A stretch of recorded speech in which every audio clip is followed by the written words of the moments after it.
Welcome everybody, and thanks for joining this episode of the Innovation Cafe podcast. For those of you who are joining for the first time, let me just describe you briefly what the objective of this podcast are. We have identified a list of guests to interview and discuss about innovation, focusing not only on the different forms that innovation can take, so product versus process, but also on the different actors that are involved in the whole process. So we also discussed with Accelerators last time. We're going to have guests from startups. We're going to have probably the financing part. So trying to have an overall framework and view. And today we're joined by Riccardo Mercanti, who is responsible for business development at Big Profiles. Hi, Riccardo, and thank you for joining us. Thank you for hosting me, and thank you for hosting my company and giving it this opportunity to present to an international audience. It doesn't happen so often, but we are pleased to be here. This idea of Big Profiles, the company of Big Profiles, was set up by Lorenzo Luce, who is the founder of this company. And he is a successful data scientist and entrepreneur that had this idea while he was working in his PhD in Roma University. And by that time, in 2016, he was developing a project about a data scraper. A data scraper is a software which main feature is to browse the internet to grab some data according to some rules that the user set up in the platform, and to put together all this data in a database.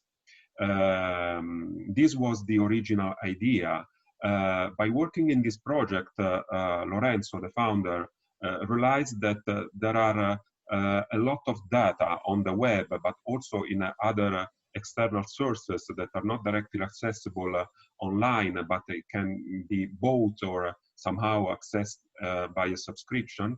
And all this data from different channels, from different sources, and picturing different aspects of the population, in this case the Italian population, can be put together, normalized, and create an enhanced information about customers. So from the original project, who was just a software who provided data without any kind of additional intelligence, Lorenzo had the idea to develop a second project, who started the company, Big Profiles.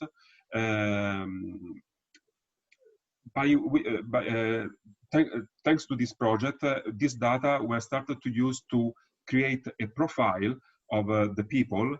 So this is the name of the company, Big Profile.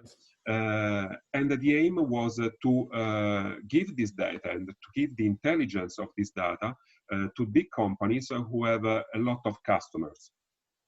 Yeah, I see. And I think what I find intriguing is that Big Profile is kind of in the intersection between artificial intelligence and big data and analytics. So it's using a little bit of all the latest technology trends and analytical power to develop like a concrete tool that companies with large customer base can leverage to have a better understanding of what to sell and whom to sell it to.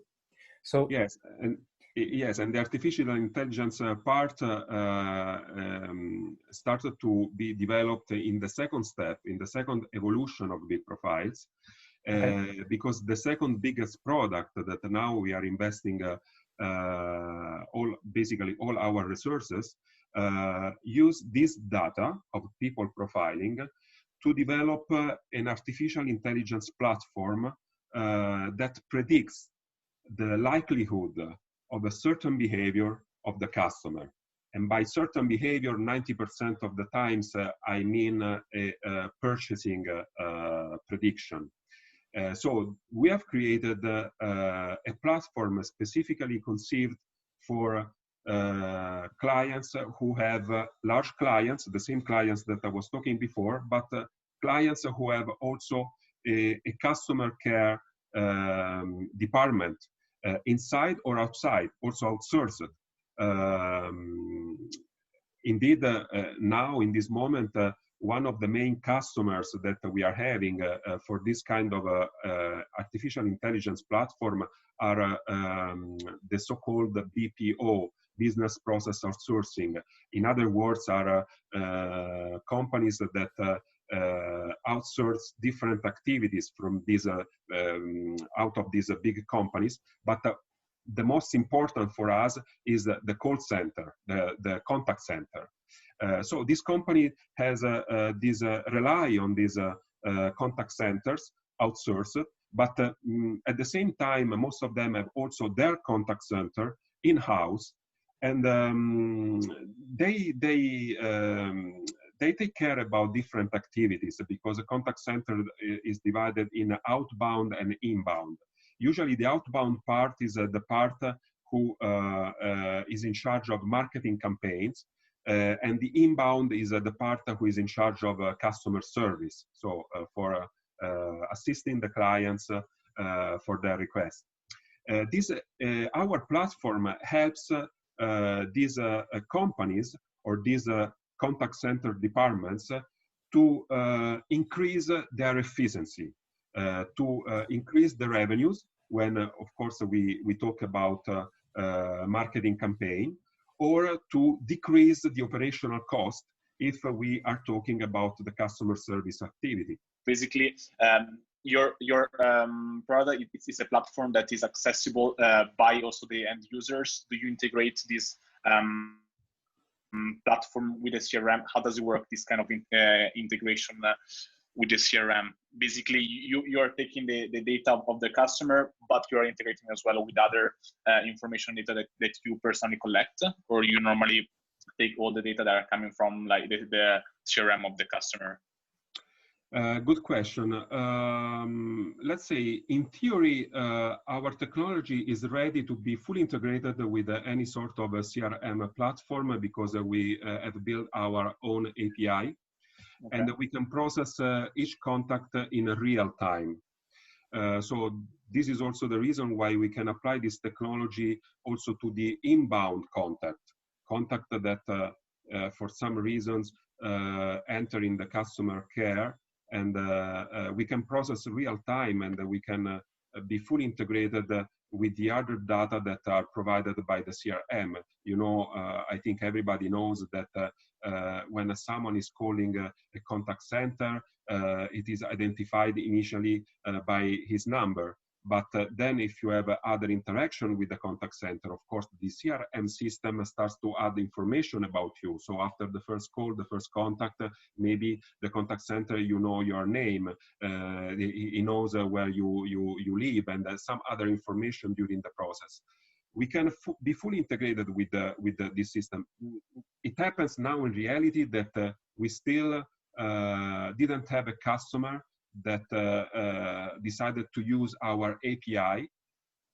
I don't know, maybe because we are still at the beginning, because this technology started to be on the market less than 1 year ago, and by now we have 6 customers. So I think that it's just a matter of time.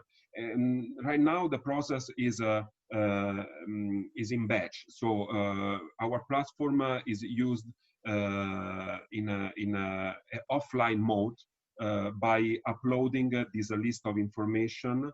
Then the customer waits that the algorithm process all this information. Sometimes it can take also several hours. It depends on the size of the database, of course. And when all the process is over, the new list, the sorted out list, is downloaded and put again in the CRM of the client. But in theory, all this process can happen in an automatic way and also in real time. Okay, no, it's really interesting. But also I'm curious about them. So do you have some, in terms of industries, for example, do you are specific to an industry in this analysis, like the algorithm can work also for different type of information given to the customers, or it's more focused, for example, on the retail, or I'm wondering, for example, in industry that is a bit more specific? For example, I don't know, the healthcare industry, where you have the different type of customer base. Does it is it able also to work with different type of scenarios? For example. Both of our products, so people profiling and artificial intelligence platform, are cross-industry. So Okay. our technology is not bound to a specific market, to a specific industry. It can process all type of business data. And your question is very important, because one of the latest feature that we have implemented in our platform is to given the possibility to our customer to add all type of internal data that they want. Again, the minimum set of data is just the gender, age, and address. But this doesn't mean that that the customer wants to give us wants to put in the platform only this data. He can put everything. He can put, for example, talking about banks, he can put the date of the acquisition of the customer, not just about banks, about every customer. He can put the number of transactions. He can put the amount. He can put the number of cards. And I mean, depending on the business, of course, you can put a lot of internal information. And these are very useful because our system is able to mix. So not just leveraging our external data of people profiling, but to mix for a better result, for a better prediction, also the internal data of customers.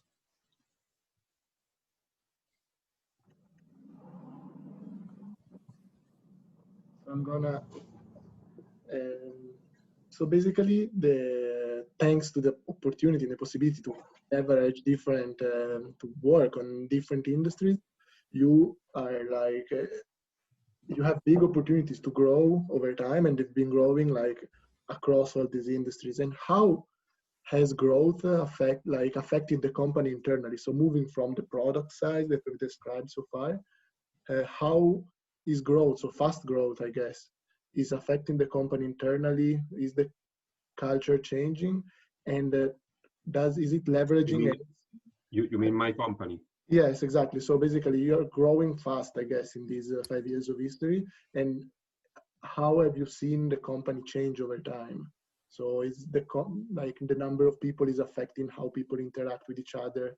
And is it leveraging external support, like, for example, from accelerators or other form of support to startups or to younger companies? Yes, also this is a very good question because it is related also to our transition. Not exactly a transition, but as I told you, we are leveraging a lot on this second product of this artificial intelligence platform, whose characteristics are different in terms of sales process and in terms of also type of a business strategy. So at the beginning, you are right. Right now, we are still working in an accelerator that is owned also by a private equity fund who has a stake in our company. And at the beginning, I don't have any problem to say that the first important contracts that we have collected were addressed also thanks to the introduction of this structure to big partners, like just to name a few, Accenture or NTT Data. Because this is what is happening, you know, there is this hunger for innovation from these big companies, and almost all these big companies have an innovation lab within their departments, and they are hunting for interesting startup to see if there is if there are interesting opportunities. But of course, somehow you need to be introduced by someone. So this is the way how we basically sold people profiling at the beginning. Then we started, of course, to develop our sales strategy, and we started to acquire the first customers just by our marketing effort. And at the same time, there has been this new product, artificial intelligence platform, who is very different from people profiling, because this is a real software as a service, while people profiling we can consider mainly as a product. Because in the first case, I give you a bunch of information, so I give you a product, and then it is up to you how you want to exploit this product. In the second, I give you a platform that you are supposed to use every day. So you sign up for a subscription. Everything is different. It is different. The way of the product is sold. It is different. The price. It is different. The length of contract. It is different. Also the people that we have to interact with to sell this solution. Meanwhile, our company has grown. At the beginning, we were 5 people. Now we are 15 people, and we started since more than 1 year ago, since the beginning of last year, to create a marketing department. Marketing department made by 2 people, but it is still something, because respect to to the past where there was not any kind of marketing strategy. So we created this marketing department, and we started to invest with our own resources in digital marketing and in events, in network, in a private network relationship. And this is what we have to do, because of course we cannot be supported anymore by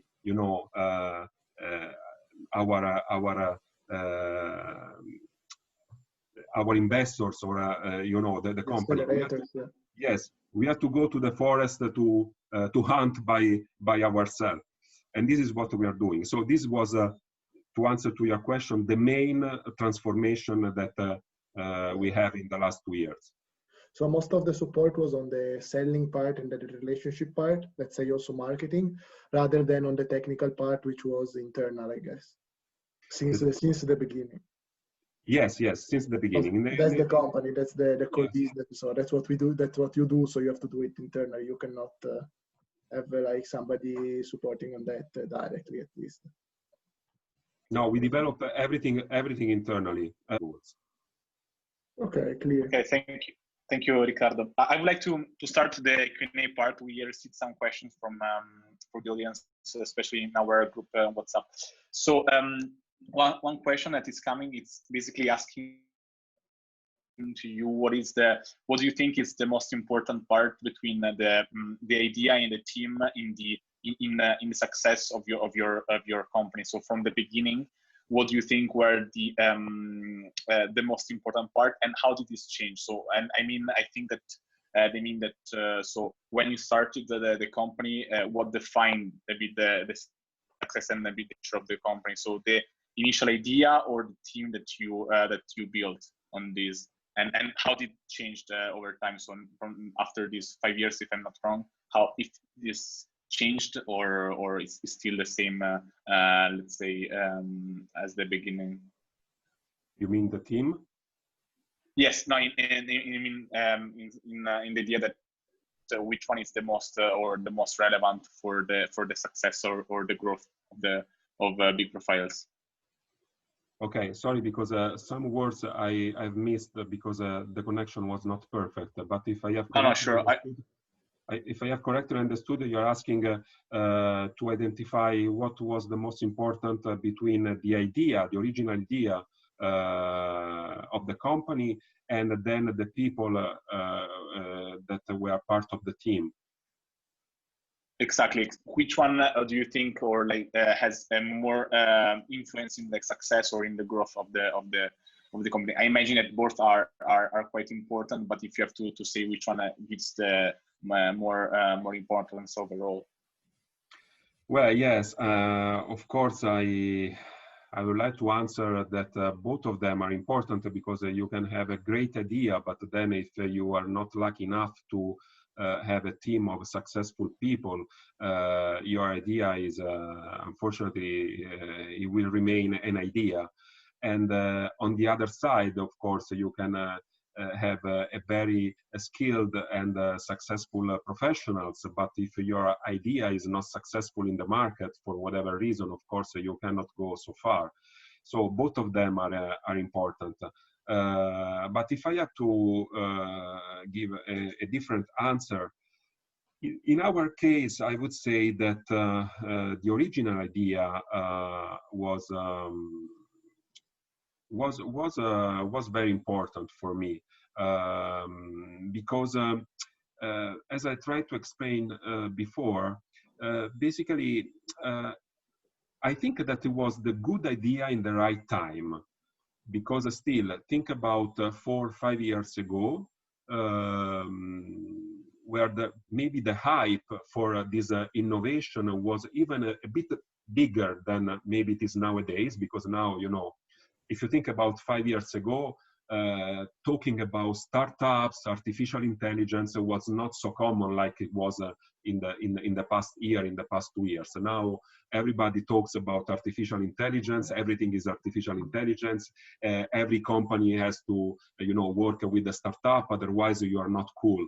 But 5 years ago was maybe at the beginning, we were at the beginning of this hype. And this idea was actually something that was very, very appreciated by the company, because again, they really had the need, the hunger to make decision data-driven. And one of the most difficult things is that they were not able to have enough data to make this decision data-driven. I mean, they were making this decision data-driven just on the base of the data, of the internal data. And that was not enough, because as I explained you can be interested in any sort of product, but okay, I can do analysis about analyzing your purchase, analyzing your behavior as a consumer, but I don't know who are you as a customer, who is your level of education, what are your interests, how you spend your vacation, if you like cars or a motorbike. I mean, all the things. And when we, you know, started to propose to the market these indicators, of course, it was something new. So the idea for me was, in my opinion, has been very successful, very, very important. And that led us then moving on with our product development. And now I told you, I mean, of course, 3 years ago, we didn't know where we would end up with this artificial intelligence platform. It was something absolutely not in the mind of nobody. But, you know, from one big thing can start a new thing that can be even bigger, you know? So I think that more or less this is our story by now. Right. So basically the idea is crucial, but you need a team to support it over time and in the long term. Otherwise, like, the idea is going to be lost. Absolutely. Yes, that absolutely. So now we try to address another couple of questions that we have from our friends, and but we were quite short in time, so we try to keep it at about 5 minutes, even if I guess they are quite broad, so it's going to be like challenging to keep them at high level. And for example, one is putting ourselves in the shoes of a person who doesn't know anything about artificial intelligence. So they know that there is artificial intelligence, but they don't know what it is. How, or is it possible for a person to understand it and even work with artificial intelligence? And which is the best road to get closer or understand it a little bit, and then even to start working on that? So basically, is there any book that you would recommend, or any, I don't know, how can you get closer to artificial intelligence? That's a tough one, I know. This is a tricky question, because I think that there are different ways to answer, and maybe I want to choose one funny way to answer, which is not, by the way, a trivial answer. Actually, it is something that belongs to each of us, and maybe who I mean, a few people of us are really aware. And I want to explain you with an example. Some months ago, I changed my smartphone, and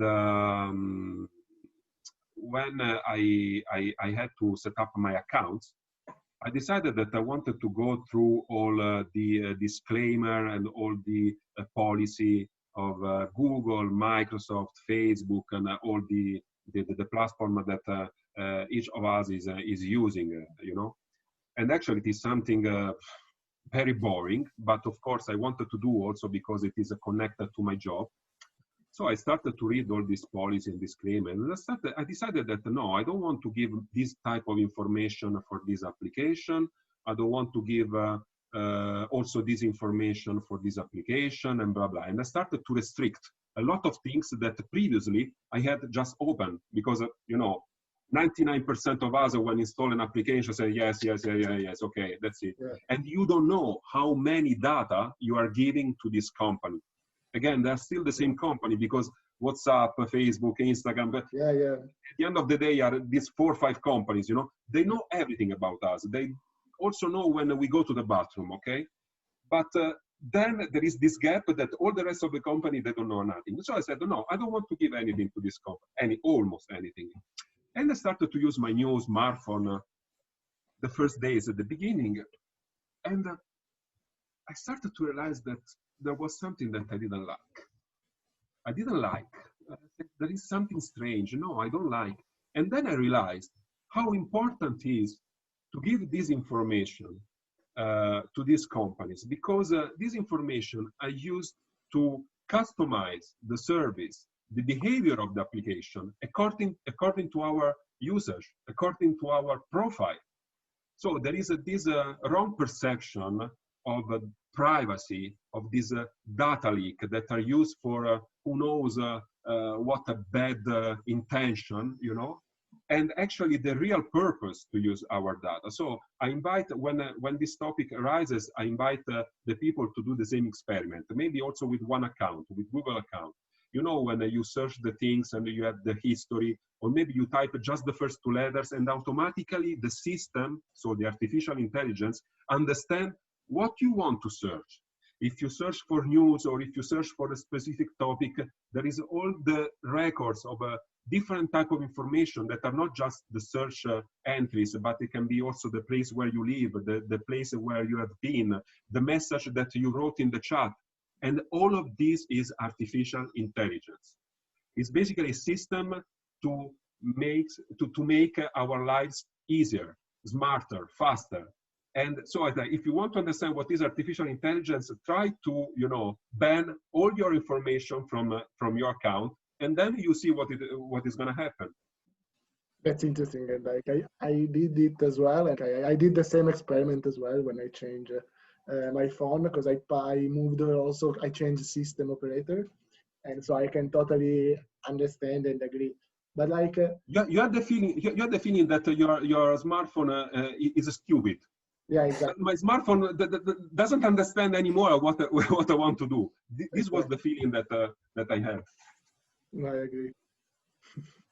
And Riccardo, thank you for sharing also this experiment we can all do to better understand artificial intelligence. And I think relating to this, there's one last question I would like to ask, and then I'm afraid we're running a little bit late in time, but I was basically reading a paper, an article a couple of days ago from Forbes, and they were saying that artificial intelligence might be our last innovation.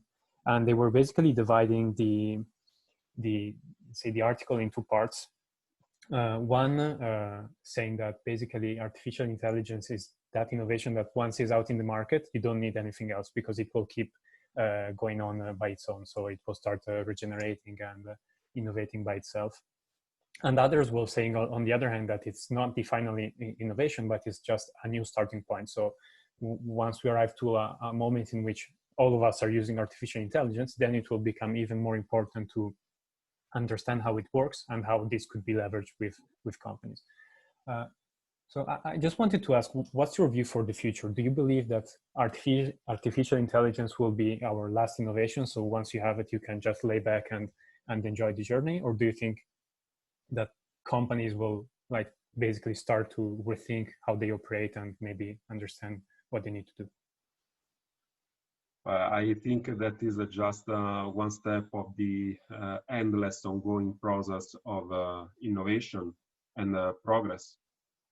This is my opinion based on history, on human history, since you know, we were almost a little bit more than animals to our days. All the human history has been like this. That has never happened in the human history. You know, that there was something that let the humans to lay back and say, okay, now I've invented everything and there is no nothing more to be invented, to be improved, and that's it.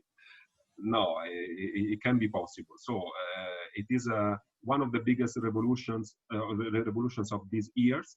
But for sure, there will be other revolutions in the next years. There is yet, I mean. Now, of course, it is impossible for me. I cannot say what will be the next big revolution, but for sure, I can say that for sure there will be. That's an intriguing point of view, and thanks for sharing that. So I think like I just wanted to give up like a sort of wrap up messages for the session today, and thank you again for your contribution, Riccardo. I think you touched upon some very interesting points. First of one is that idea is crucial, but in order to grow and to execute on that, you need a strong team, and the team will help. Like, I mean, at least in the case of Big Profiles, what the team is contributing on is the technical part, so the product development. And we've seen how like you started from a more analytics-based product and moved to an IE software as a service. So that's also an interesting concept, so moving from product to software offering. And the other important point is that accelerators can play a crucial role in growth or PE investors. But then again, to manage this relationship, you need to have a clear view of what the future is going to be, and to like show that you have the reins of the horse and that you're guiding the transformation. And also I like the part on the fact that IE is not going to be our last innovation, but it's probably just a new starting point. So thank you very much for sharing your contribution. I think it was a super enjoyable speech, and looking forward to talking again. You're welcome. Thank you very much, Riccardo. Thank you very much, Riccardo. Thank you, Riccardo. Thank you, Riccardo.